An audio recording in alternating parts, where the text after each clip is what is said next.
collections policy will be, and it must live by it. Once it adopts that policy through its incorporation documents and its mission statement, it cannot sell off, especially art, and we'll turn to other kinds of museums in a minute, but it can't sell off art for purposes other than buying more art. The theory is that in the end, if you sell off your collections to keep the door open, you'll end up with open doors and no paintings. And that is not a tenant position. It also will drive the enormous privatization of what are now public assets. So without discounting the economic crisis institutions are in, including Brandeis, it just seems to me that the remedy isn't to treat the art and the heritage that's contained in these institutions as something to be monetized and discarded when pressures come.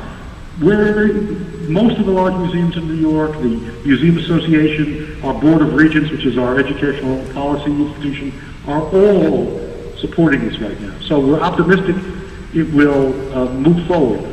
As to Brandeis' own individual problems,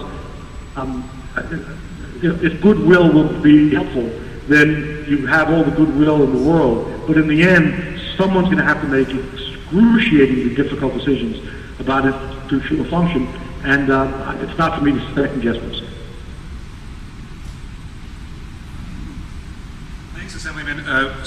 We have many people in the audience who would like to ask questions, but we'll begin with my colleague Andreas Teuber, who's the chair of the philosophy department here, and also works in legal studies, and is one of the faculty members who's been very active in the ongoing struggle to save the museum. I should also mention that we have in the audience members of the Rose Board of Overseers. We have members of the Rose family. We have Lois Foster, and many students as well, along with museum staff that have been involved in the struggle. And we also have attorneys who are active in the field of art law who will be speaking in a few minutes. But Andreas, would you care to sort of pose the first question and start our conversation? Yes, I just wanted to ask, I think it's a question largely on behalf of students, and it's something you're addressing with the bill, which is, to whom does the art belong?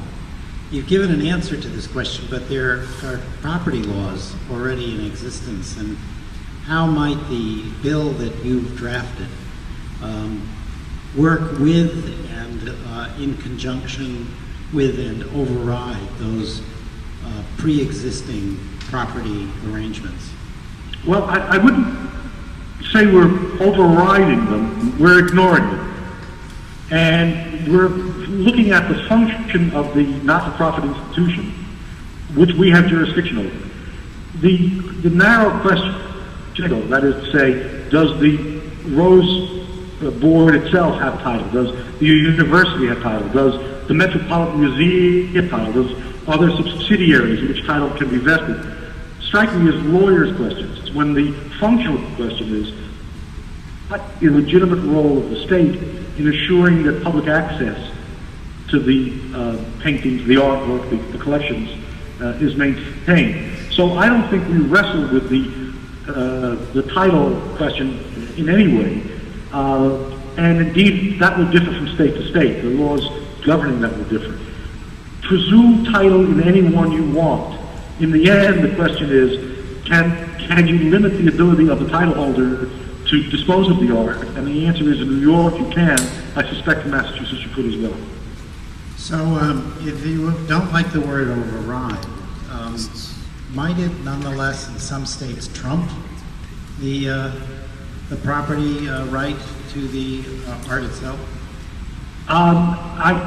Again, without being argumentative, I can take any set of title arrangements you want, and as the ability of the title holder is restricted to the purposes that we have the power to impose, then the net result is the art stays in the possession of the community.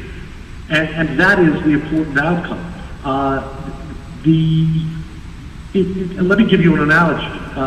You own a car. A person has title to a car, but you can't use the car for the purposes of armed robbery.